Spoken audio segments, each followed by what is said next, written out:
we're all very different. We're all on our different spectrums of disability diagnosis, and so therefore we've got to do the one that fits with us best. And especially, if you're having memory loss, it has to also work for the family and the caregivers. I always tell people it was such an interesting aha moment because I used the medical model to intervene on saving my life when I was shot, but the overutilization of the medical model resulted in me having to then use the medical model to then save my life again. So I was like, this is just like really bizarre. Some of us will hit moments in our lives where we just realize like, wow, we have just come upon something.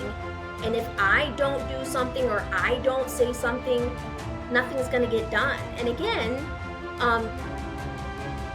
it doesn't mean that it's gonna be successful, but I wanted to do it anyways. Parenting Up, Caregiving Adventures with comedian Jay Smiles is the intense journey of unexpectedly being fully responsible for my mama. For over a decade, I've been chipping away at the unknown, advocating for her, and pushing Alzheimer's awareness on anyone and anything with a heartbeat. Spoiler alert, this shit is heavy. That's why I started doing comedy, so be ready for the jokes. Caregiver newbies, OGs, and village members just willing to prop up a caregiver, you are in the right place. Hi, this is Zeddy. I hope you enjoy my daughter's podcast. Is that okay? Today's supporter shout out comes from YouTube. Jonique Unique 8361 gave a very insightful response to one of my clips asking, who's in your emergency contact list? What's your village?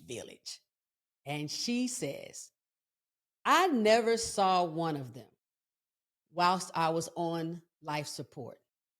But my girls from Europe, Australia, and the Philippines, they all showed up. My family are not my choice, but my besties are. Love yous massively with a big old red emoji heart. I know what you're talking about, girl. That's all I'm gonna say on that. I know what you're talking about. Now, if you would like to be the recipient of a supporter shout out, please leave us a review on Apple Podcasts, YouTube, or Instagram. We are parenting up everywhere. Today's episode, Caregivers Without Barriers. Chanda's fight for care equity. Parenting Up family, I know y'all are probably sick of me saying how excited I am about this new guest. But this time we have a first, an initial impression. We have never had anyone like this before, ever. 5+ years, 6 seasons, and we're having our first caree interview. Do you hear what I'm saying? She is the recipient of what caregivers do. She's about to tell us about how she became a caree, who helps, the people who probably don't help so much. We ain't gonna name their names, but we're gonna say that everybody is not good at this stuff. And she has taken advocacy to a new level in the stratosphere. So without further ado, it's my girl, Chanda. How you doing, honey? Oh, thank you so much for having me. I'm so excited to be the first caree on the show, and I think this is going to be a wonderful conversation. Agreed. Now, the first thing I have a bit of a bone to pick. It's not really you, but it's your environment. You're in Colorado. I'm in Georgia. It's the fall, winter, and it's colder where I am than where you are. And I just got to say, I'm not in love with it. I know, the cold weather is horrible. It's like, I mean, I love being all cozy and warm inside, and at the same time, it's just so exhausting. So, yeah. Sorry, I took it for I took your warmth. Thank you. Well, if you know, I do like you, so if somebody has to have it, it's better to be a person like you. Yeah. Now, primarily, our listenership, viewership have carees that are in the space of dementia. As I'm sure everybody can see and hear, cognitive decline is not what's happening here. So I don't want anybody to think that you found um, the hope serum for dementia and they're like, oh my gosh, she looks great. She's talking so clear. She's laughing. Her eyes are bright and bushy. How the hell does she have dementia? Well, she doesn't. But without caregivers, her life would not run well. So let us know how you came to need caregivers. Absolutely. So when I was 9 years old, I was accidentally shot in the back of the neck.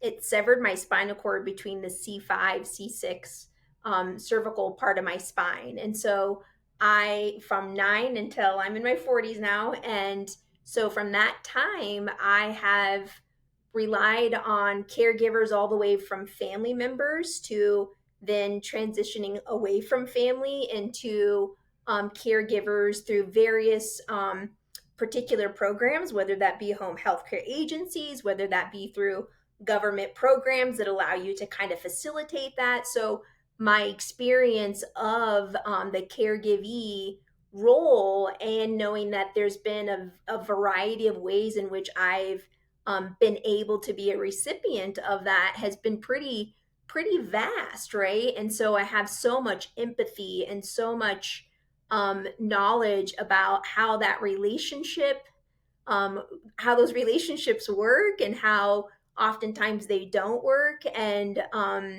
but also as an individual, I function. So with my paralysis, I function from no mobility from my armpits down. So I'm in a power wheelchair. Function daily by using an adaptive vehicle, so I can drive.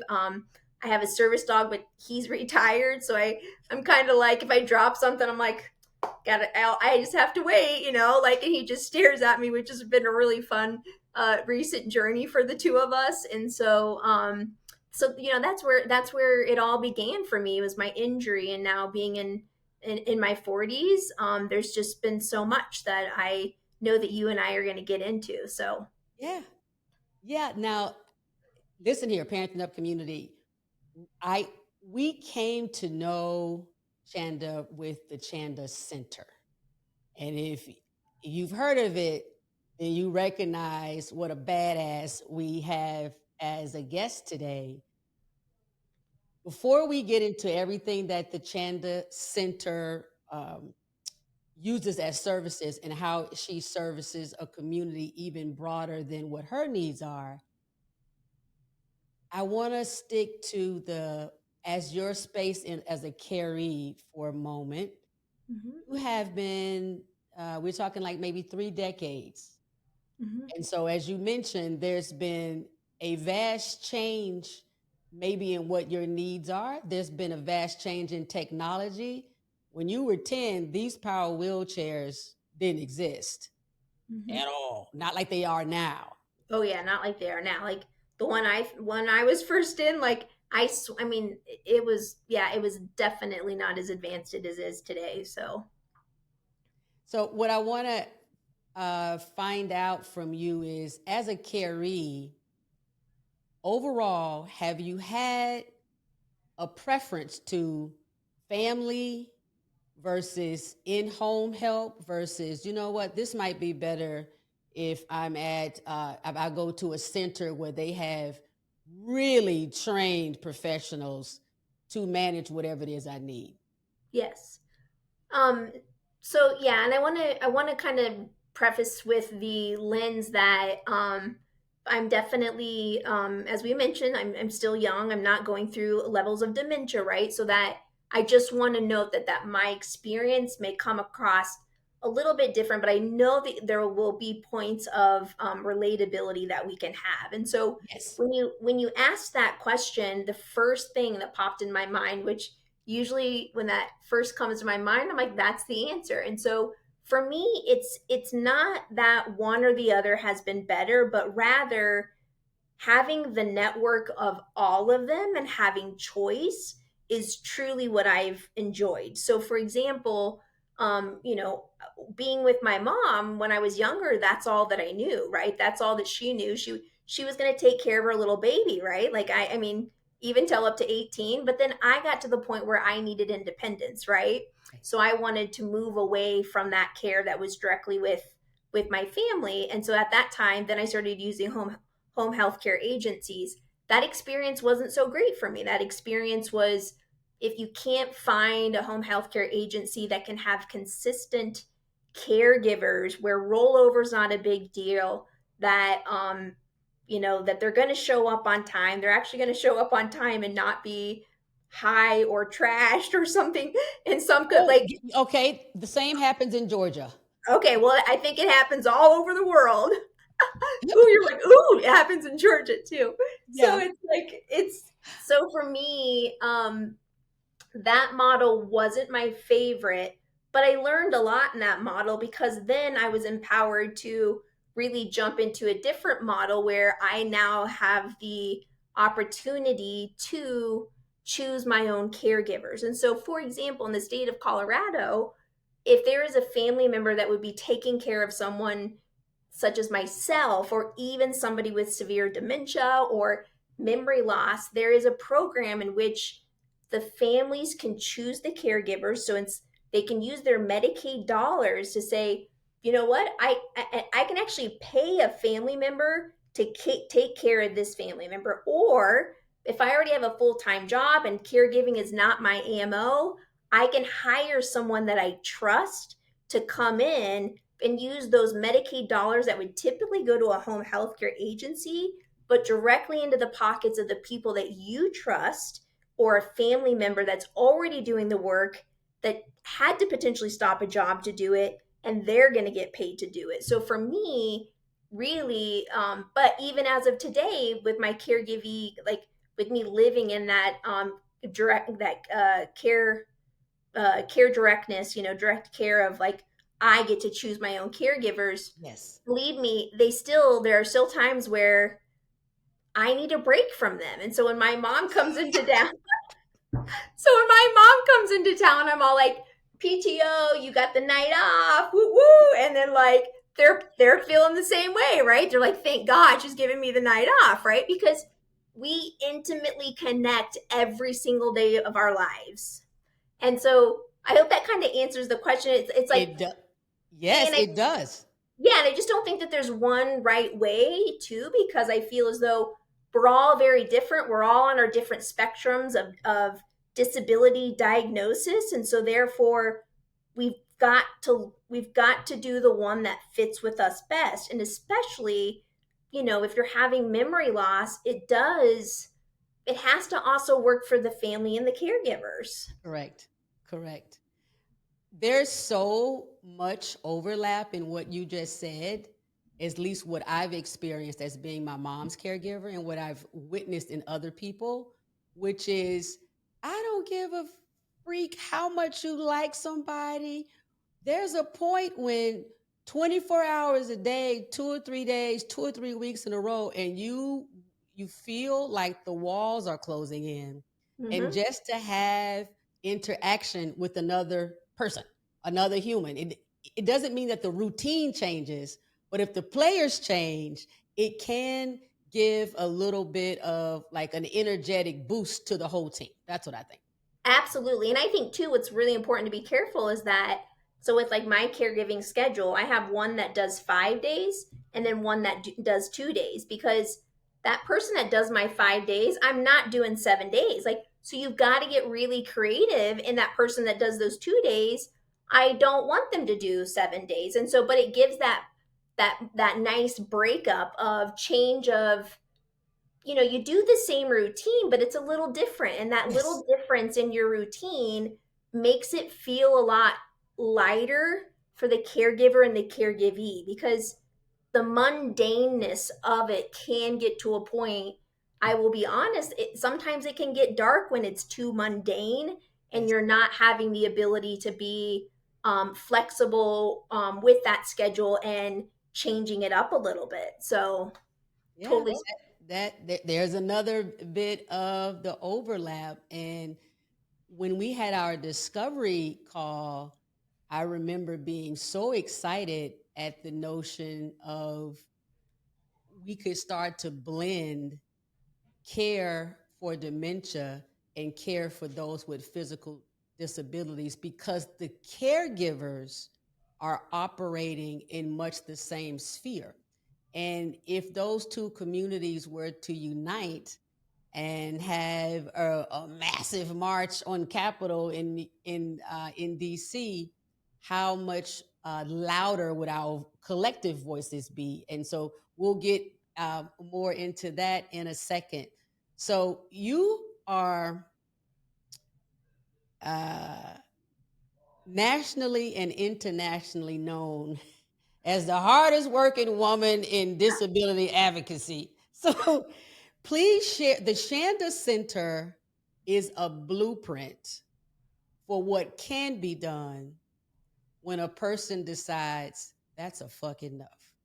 Yes. Please share the services of the Chanda Center. Okay, wait. I want to say a little bit my own way. So everybody listen. She started this whole thing because she couldn't find what she needed. And that is such a parenting up, caregiving, carey focus for the parenting up community is what you need may not exist. Perhaps you have to create it, or you have to find out if it exists in another state, maybe another country, maybe just another neighborhood. But just because you can't find it doesn't mean it's not a worthy pursuit. So often I believe people are like, oh man, well, I guess this is the best I can do because I haven't seen anything else. I was mesmerized, Chanda, by your ability to say, I'm advocating for me and anyone even closely related to my physical limitations. So tell us about that. Yeah. So when I mentioned I was injured at 9, and when I turned 21, I started having severe chronic pain. Like, granted, I had already had a lot of secondary conditions, which they identify as being secondary conditions are what comes from your primary condition. So let's talk about, like, when you have a spinal cord injury, there can be bladder, bowel, all kinds of muscle atrophy, you name it. So think about your dementia or memory loss folks, where that's their primary, but there's so many secondary things that are happening with that, right? Yes. The way that the typical Incontinence is yes, huge. all those, yes. And oftentimes some of those, our current model of healthcare wants to address most of those with medication. And so that's what I did from 9 until 21. And then I turned 21, started having chronic pain, and the discussion was like, oh, yeah, that's another secondary condition, and provided me an opioid. And that was right at the peak of the opioid epidemic in 2003. And so I got extremely sick. And I always tell people it was such an interesting aha moment, because I used the medical model to intervene on saving my life when I was shot. But the overutilization of the medical model resulted in me having to then use the medical model to then save my life again. So I was like, this is just like really bizarre. But after they then intervened, because I got so sick, I was down to 59 pounds. I had to Wait, hold on, Chanda. I know this is your story and you've told it many times, but it may be new to many in the parenting up community. So you just hit upon two things. First, you got down to 59 pounds as an adult. 21. That is scary.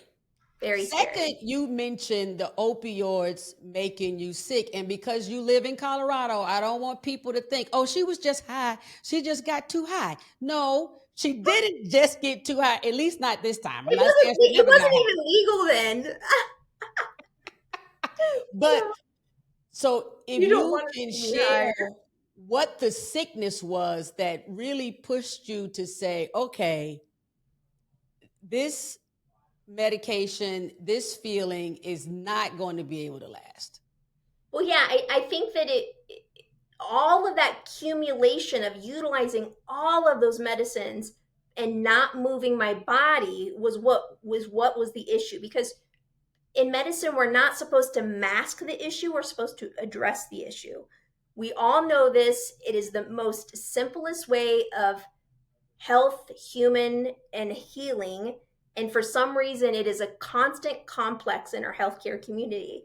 And it's like you don't throw pills at something and think that it's going to go away. It's just not. It's either going to help a little bit, it could get better, or it could get actually worse, which then cost more medication to address it. And so the symptoms of my chronic pain plus all those others and just overutilization of medication is what caused me to finally have failure to thrive. Because it's like your body, after that length of time, there's no vitality in that. There's no like, I'm tired all the time, I'm lethargic, I'm not aware, I'm not ambitious, I can't even go to work, I can't socialize, right? Just because I'm fighting my everyday symptoms. And so then when I got sick, and then I obviously needed medical intervention, or else I was going to die. And so, and some of the other things was overutilizing like 911 and going to the ER and all of these things that are just so costly. And so when I was finally hospitalized, when I was 59 pounds because of that, when they started feeding me intravenously, they put a feeding tube in. I don't even remember probably the first week that I was there. So they saved my life. And I think this is the part where we stepped back a little bit and we said, guess what? Let's have a conversation about how are we going to redefine how we're going to approach Chanda's healthcare. And so that was with my mom and my sister. My sister had been studying yoga for many years, and she's like, why aren't we utilizing the things that Chanda's body, before she was 9, she would move that body. She would get blood circulation and lymphatic drainage. Like, our bodies are essential to have movement to them. Now, if we can't do that on our own, anyone, right? Spinal cord, memory loss, dementia, any of that, we need the ability to have someone to help us move. I can't go to the gym. I can't work out alone. So the recommendation was like, hey, go start some acupuncture, massage, chiropractic, physical therapy.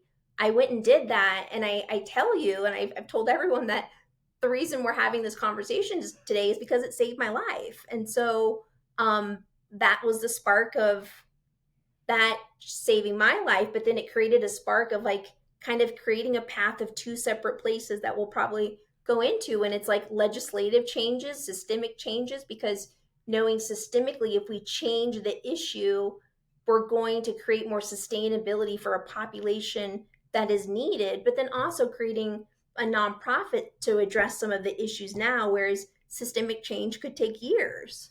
Yeah. Generations. Generations, yes. Especially if the generation doesn't want it to change. So we're not getting into that.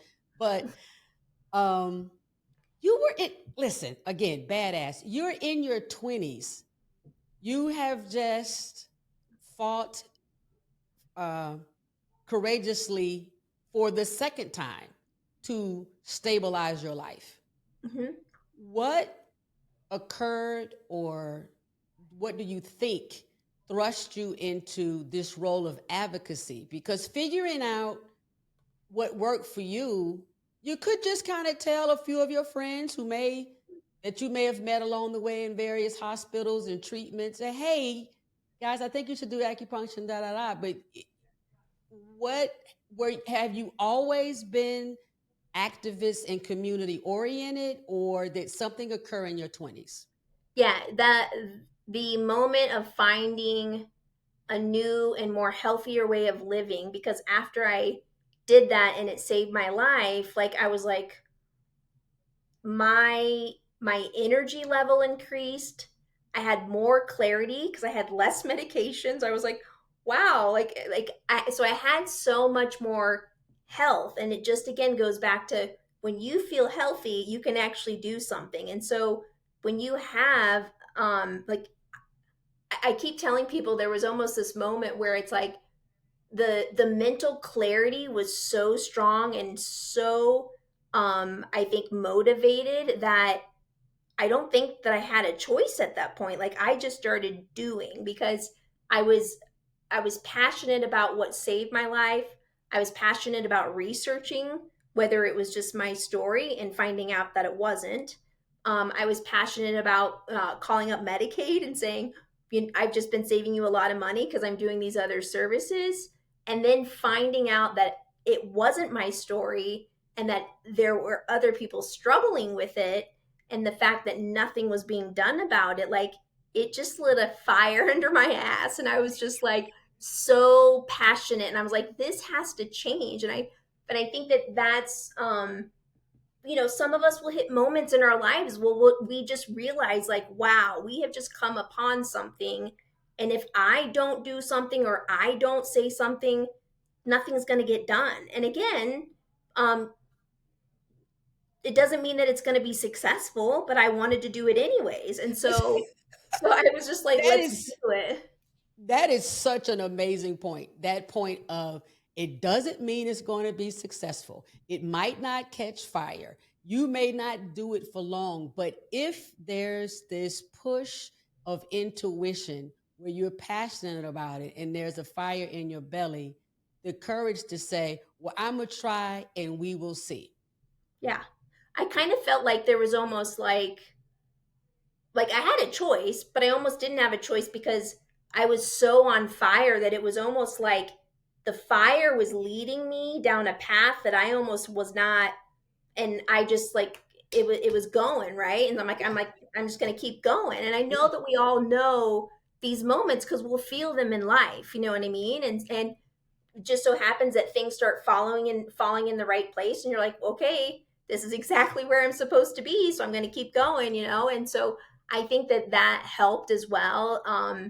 And just knowing that I had to be very strategic and articulate in the way that I spoke to people about it, because back in 90, back in, I mean, 91 when I was first injured, but even in when I brought this forward in 2003, 2005, like people still talked about integrative healthcare and integrative medicine as like woo woo kind of Yeah. stuff. And it's like, Yeah. or that it's spa. And I'm like, no, this, It's this is not. what this is what's keeping me alive. So I want to legitimize it by really being able to articulate and explain to people how it works, and why it's important, and show the cost effectiveness and the improved quality of life. And there's a lot of that is really critical to move the needle on it. Yep. And that is the same thing that we see in the dementia community in terms of what movement will do. So Hmm. there may be years where a person can still walk or use their arms, and then it starts to slow down. So maybe they become a fall risk. And I've had this on my own team where certain caregivers become very hesitant to walk my mom or to try to exercise her arms because they don't know if she's going to get lightheaded or get loopy, or will she fall, or will she get dizzy. So then they choose to just let her sit in the chair. Now, those Hmm. caregivers don't last long because that's not the protocol. The Yeah. protocol is to get her to move. And if not, then she has a recliner, recline the chair all the way back, and then you lift her leg. Because her exercise therapists have shown us Yeah. things that we can do, and it makes a difference in her energy level. If her bowels move at all, I know, I'm gonna tell you, when I come home from travel and they tell me, oh, Zeddy hasn't had a bowel movement in 3 or 4 days, the first thing I say was, who was moving her? Well, who was not moving her? Yeah. Because if she's eating the same amount of food, And nothing's coming out. nothing's coming out. That's physics. That's basic physics. They're supposed Yep. supposed to Yep. just push it right on out. So that is something too about the overlap there. You have championed these causes so much that you now have a health and wellness center dedicated to people with injuries like yours, and then you expanded it to more. Um, I'm just going to say central nervous system, spinal things, and we'll get into that. And you also have had legislation passed Yeah. that changed the game. And what I want to stress to everyone who can hear or see this is she didn't change a law, she made a law. Do you know how hard it is where there is like no law at all dealing with a particular point of view, a community, or an issue, and you have the chutzpah and the wherewithal to make a law from scratch? So, which one would you prefer to talk about first, Chanda? The law or the center? But we get into both of them. Yeah. Well, I'd say legislation and the law, because that is really what sparked the center as well. You know what I mean? Because I think that, yeah. So let's start there. So Okay.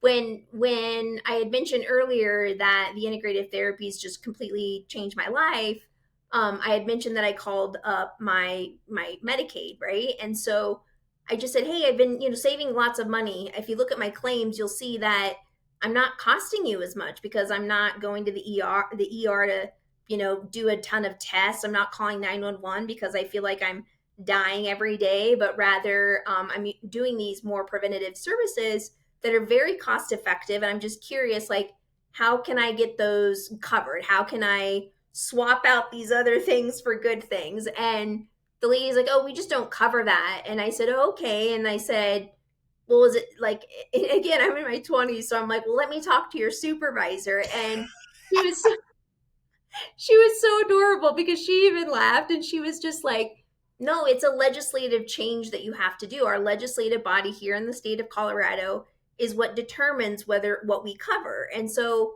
that was it. The light bulb went off, and I had a very dear friend that also ran a nonprofit, and she knew some folks in the lobby community that gave pro bono lobby kind of support to me, because the center had not been open very. It was just like we were just starting to raise money, we were just starting to get people connected to services through our donor dollars. There wasn't like a brick and mortar yet.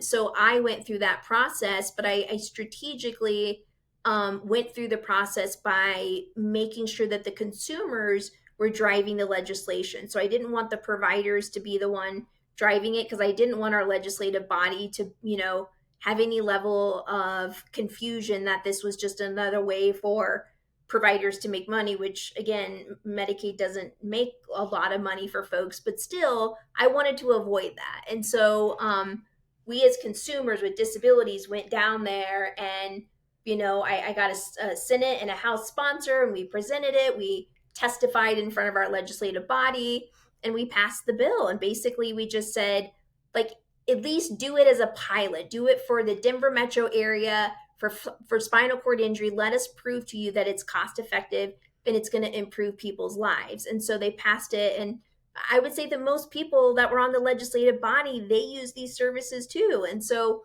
here we are today. That happened in 2009. 2021, we renewed the waiver, but we expanded it to be beyond spinal cord injury. So it's brain injury, MS, CP, spina bifida, and a lot of other gray areas, right? And so we plan to keep expanding that across the board. So it's just, again, not isolated those diagnoses, because we believe this is the model that everybody should be getting because of how cost effective it is. And so we just have to take baby steps, because it's the first of its kind, and we often are a bit surprised that we're not seeing more states doing it. Yes, absolutely. I love the notion of we're just swapping two things out. Like if I was going to the ER 10 times a month, and now I'm going to the chiropractor 5, and I'm going to acupuncture 5, switch it out, because I'm doing better and you were having to pay anyway. And then further,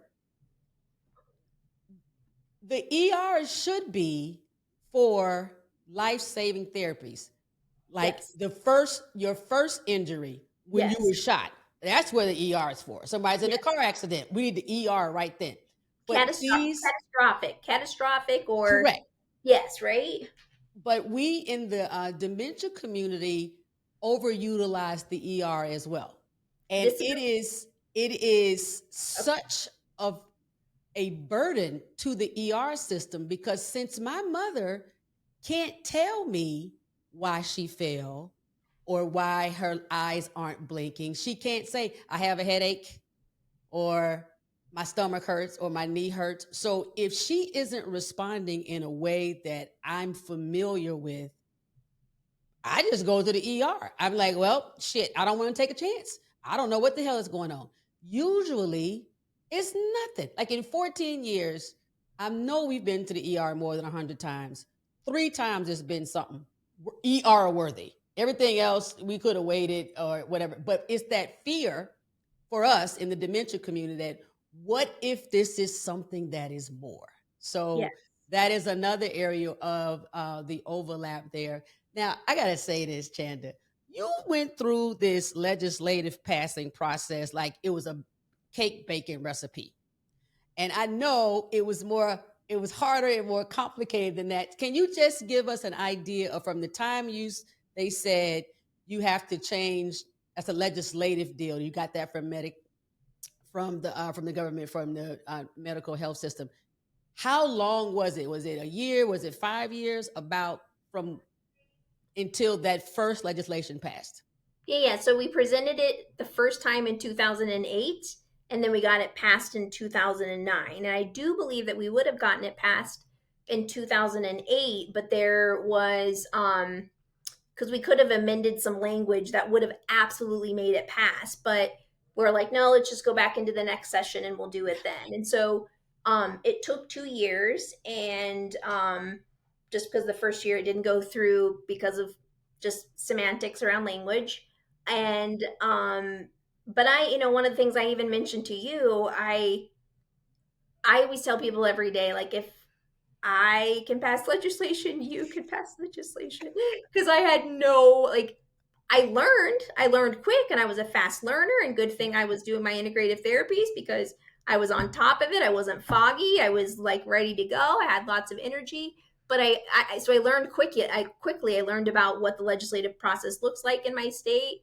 I made sure that I really went to my sponsors, the 2 sponsors in the House and the Senate. I worked really close with them on drafting the bill and making sure that the bill really articulated what it was that we needed, and that they were able to then articulate it when they presented it, and then we would come and testify. And I just think that it sounds complex, and maybe, honestly, I don't know, maybe we got lucky, maybe divine intervention was like on our side. I don't know, but it's like I still think that there's so much fear around us, and we all know this in life. Like, we often don't do the things that we fear that we are not going to be good at, and oftentimes I didn't have fear around it. I just knew that it was the appropriate step, and so I was like, let's go, you know what I mean? And so I think that maybe not overthinking it and just being open-minded was probably where I landed to get to there. Yes.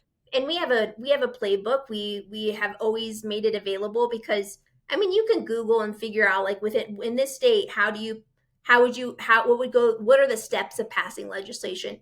Anybody can get that. In terms of strategy, we really have the playbook on the strategy, right? And so I think that it was definitely a fun time, and I think that legislation, I understand it more now. And then we have good advocate organizations that lobby and advocate for disability rights things throughout the entire state, that if I need to show up at the Capitol and represent them, it's just that I have really focused on the healthcare component of it, meaning the delivery of proactive and preventative healthcare. So I really stay close and inside that lens, just because it is a really broad, there's a lot of lobbying and a lot of things that we need to change about healthcare when it comes to what disability care, which is again across the board, Yes. elderly, disabled, like Yes.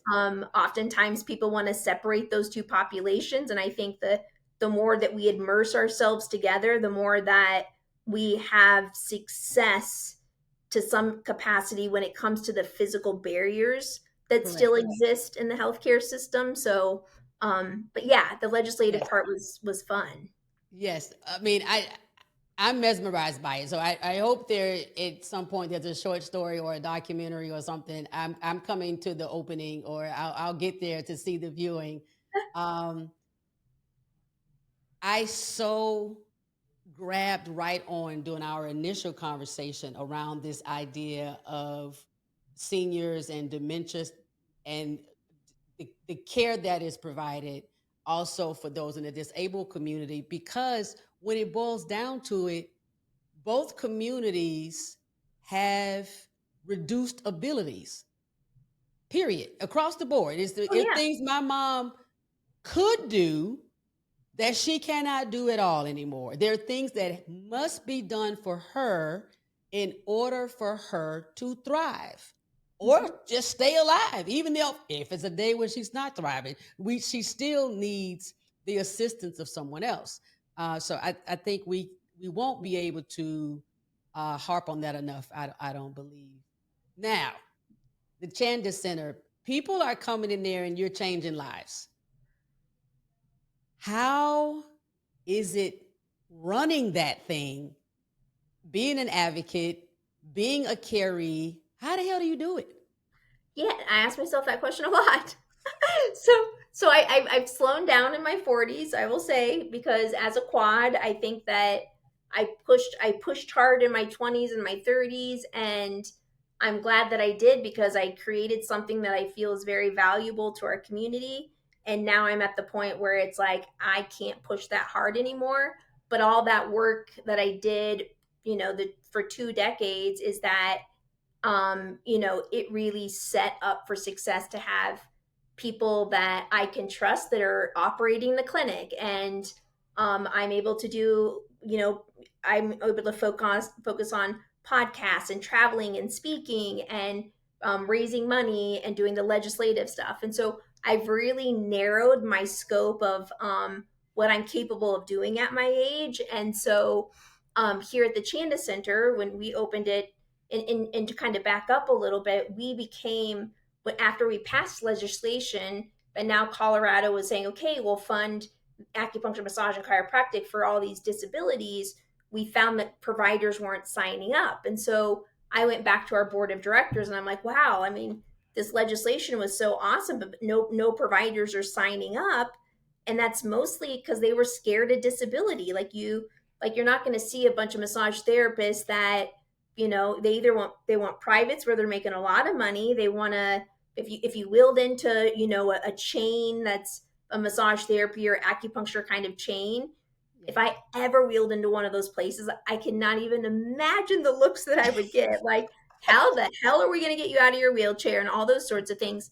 And those are just not feelings that I want to have when I'm just trying to show up to take care of myself. And so I went to our board and I'm just like, I think that we need to become a provider. I think that we as a provider are going to, not only have we passed the bill, but I think that we could create a really good um, therapeutic home where these services could not only live under one roof, but also add on other services. So today, when you come to the Chanda Center, it's so disability competent, it's accessible, it's therapeutic, it's trauma informed, and you can get acupuncture, massage, chiropractic, physical therapy, care coordination, behavioral health, and primary care all under one roof, all covered by Medicaid.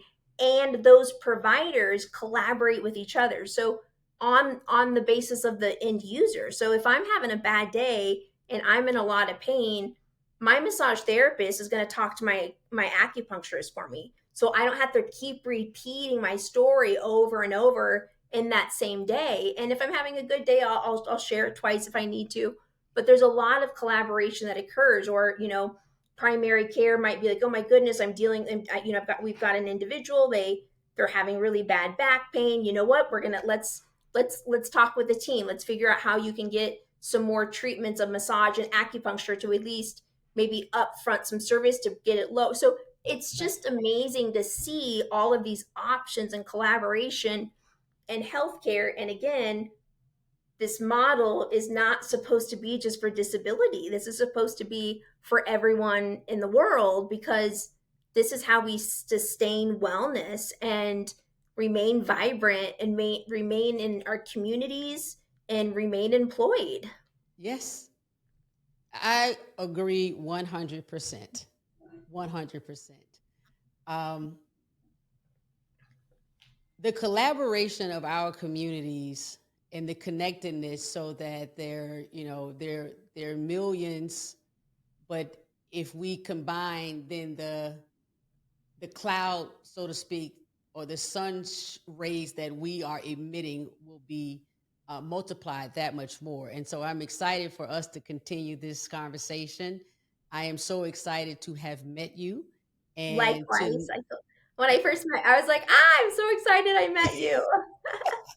yeah, because you're just such a whippersnapper. You're such a fire starter. Like every step along the way, they either said no or said I don't know, and then you said, okay, well then I'll go make it. The Yeah, fact that providers weren't signing up, and then you said, well then we'll be the provider. Like you just yeah. won't stop, and that is an amazing dynamic, and that's a point of view that I hope everyone who is able to watch and or listen to this episode takes a little bit of that for themselves, a bit of ownership. Now, you may or may not be Chanda, because I do believe she is a little bit supernatural. She's not going to agree with me, but I'm on the mic right now, so I get to say it. But there is something likely that all of us can add to the community because we see a gap. That's the one thing about this is each of us are limited by different things. So even if you might have the same diagnosis, the way it presents for my mom as Alzheimer's is not like it presents for anyone else. So there will be gaps and needs that I will see that other caregivers may not see. Mm-hmm. And to your point, if I don't say something or do something, then it might not get done. It may not get done. And I would rather not have that weight on my shoulders, if I can help it. So Absolutely.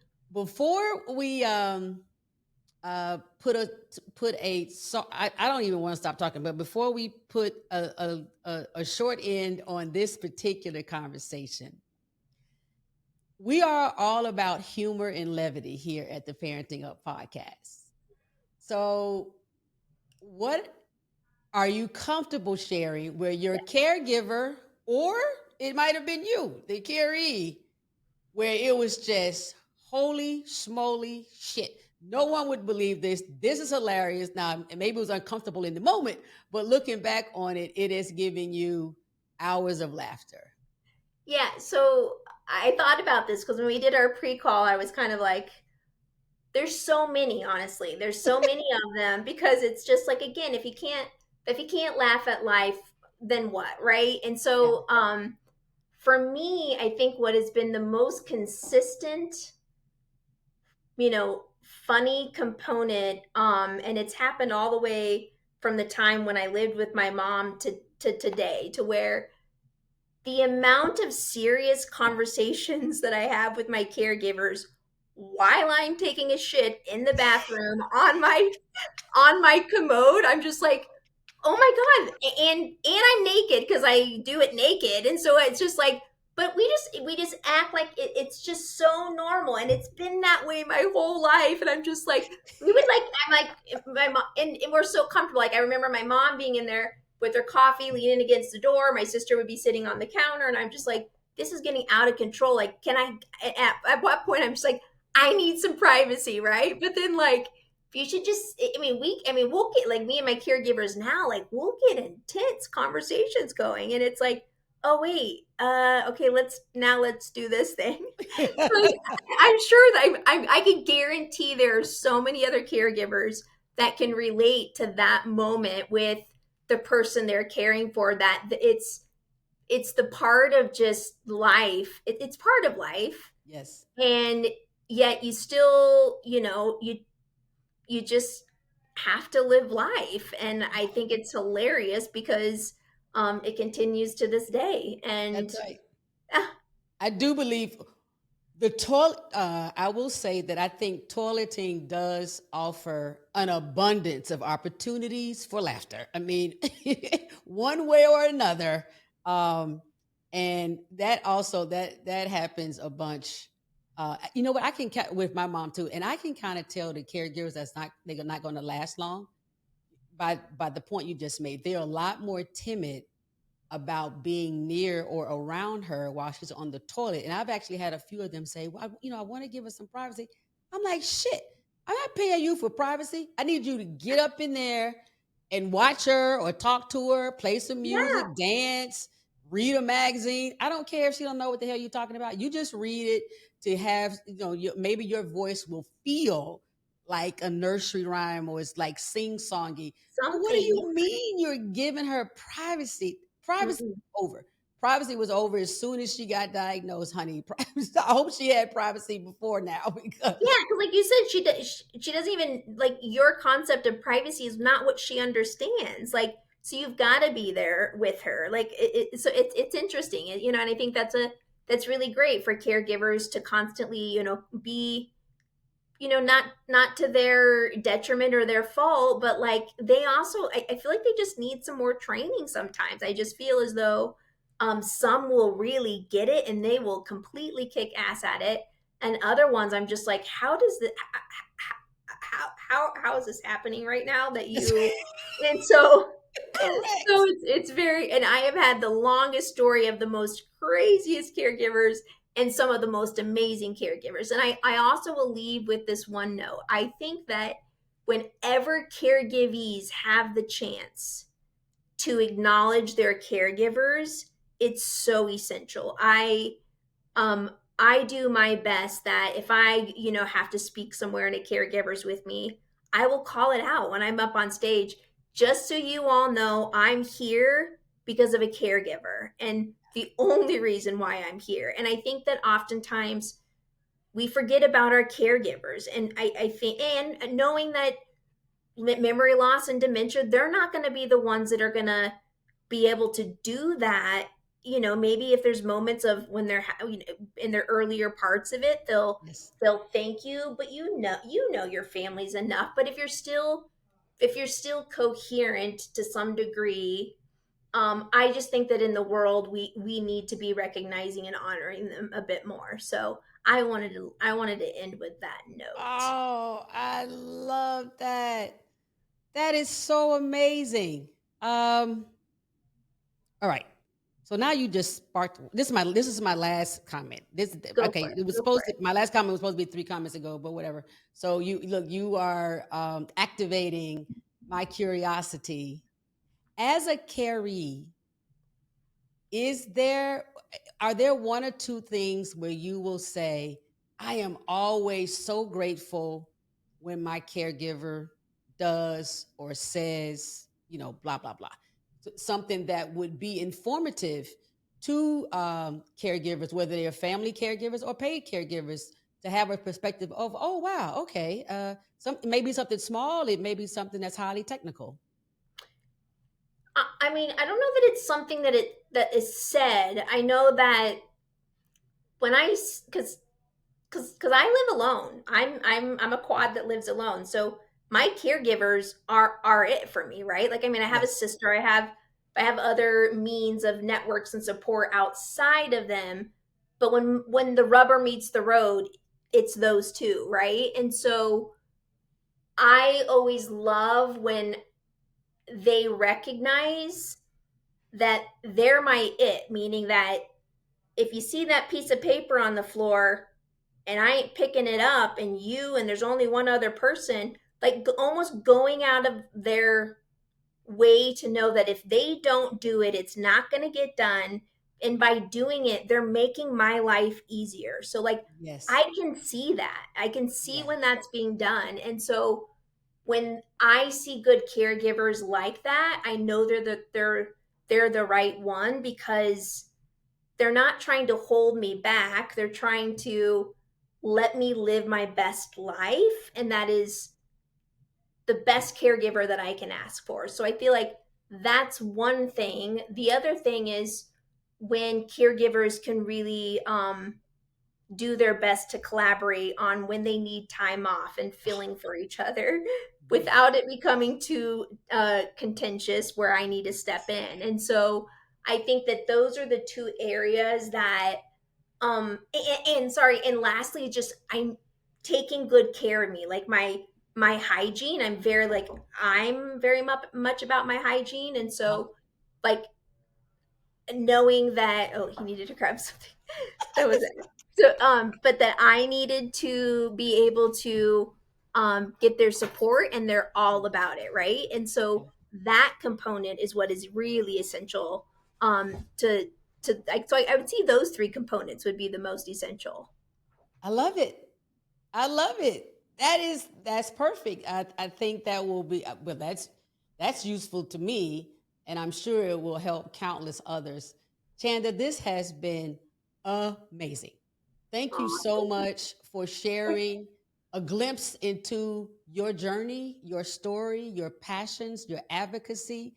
I look forward to partnering with you in something legislative or activist oriented where we show the world that they have to either get their shit together or get out the way.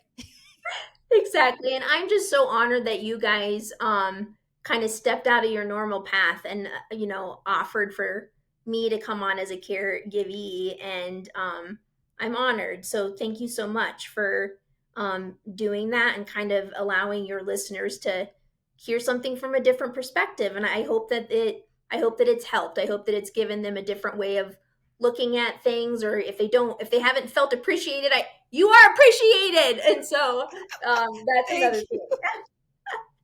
Amazing, amazing, amazing. Well, you take care. I You too. would say stay warm, but it's warm there and it's cold here. So anyway, have a great day, sweetheart. Okay, you too. Have a good rest of your day. The snuggle ups. First thing I want to say is I hope y'all see that we are in a new space. If you're listening, I hope you go over to YouTube and take a gander. We have moved into our own podcast studio. Now we're going to switch up what the background looks like, but that's the point. The background might get switched up. The lighting, I wish I could spin the camera around so you could see how your support has allowed the team to grow. All right, now, the snuggle ups. Number 1. OMG, to have our first caree, of course. She does not have dementia, but she has a lifelong need for caregivers. And it's been that way 75% of her life. To have the perspective of someone who receives care was so awesome to me. I hope you all enjoyed it too. To know what might really work, what energy they pick up on when we may or may not be providing the best care, or maybe it's because of our mood, or maybe it's because we're tired. Maybe we don't have all the training that we need. And it's okay, caregivers, especially you family caregivers. It's okay when you don't know what to do. It's okay when you're not sure of the technique or what is the best approach or the best soap or the best lotion or the best cracker. It's okay. Ask someone. You can ask someone. And if your loved one, the person you're caring for, is able to put together some cogent thoughts, ask them. Don't be afraid. Hey, how am I doing? Do you like it when I give you cereal, or would you prefer oatmeal? Do you like your blue tennis shoes or your black tennis shoes? It's okay to engage them if they're in a space within dementia where that works. Number 2, see something, say something, do something. That has been a theme of Zeddy's life my entire life. Get involved, get active. And hell yeah, especially if You would be the recipient of whatever this change is. So we look at Chanda, what she needed in order to thrive didn't exist. So she just expanded the community in Colorado, basically that thought of, hey, if it's working for me, I wonder who else this is working for. My takeaway from that, and what I hope you take from that, is you're not the only one battling what you're battling. So as a caregiver, as a family caregiver, as a paid caregiver, as a sufferer of an injury or disability or dementia, you are not alone. Whatever is frustrating you, irking you, pissing you off is probably thousands, if not hundreds of thousands of other people who are experiencing the same. So if you get a bee in your bonnet or a pebble in your shoe and there's an angle where the system just isn't working for you and it's pissing you off and you keep getting ideas, share them with someone. You may not want to do the heavy lifting, but perhaps you're supposed to plant the seed at a foundation meeting, going to a neighborhood watch and just raising your hand and sharing what your thoughts are. There's more than one way to help the community move. Number 3, I am all in for making lobbying a big old love cake between the disabled community and the family caregiver of what is considered to be able-bodied community. I believe that caregivers have 95% of the same talents, tasks, stresses, and responsibilities, whether you're caring for Zeddy with dementia or you're a part of Chanda's care team. And here's the deal. We don't know what the hell we're doing and we ain't really getting paid. But what if we all get together and bum rush all these state houses and Capitol Hill in DC, or we show up at the UN or the World Health Organization and make them realize that caregivers make the world go round. Thank you for tuning in. I mean, really, really, really, thank you so very much for tuning in. Whether you're watching this on YouTube or if you're listening on your favorite podcast audio platform. Either way, wherever you are, subscribe. Come back. That's the way you're going to know when we do something next. Y'all know how it is. I'm Jay Smiles. I might just drop something hot in the middle of the night.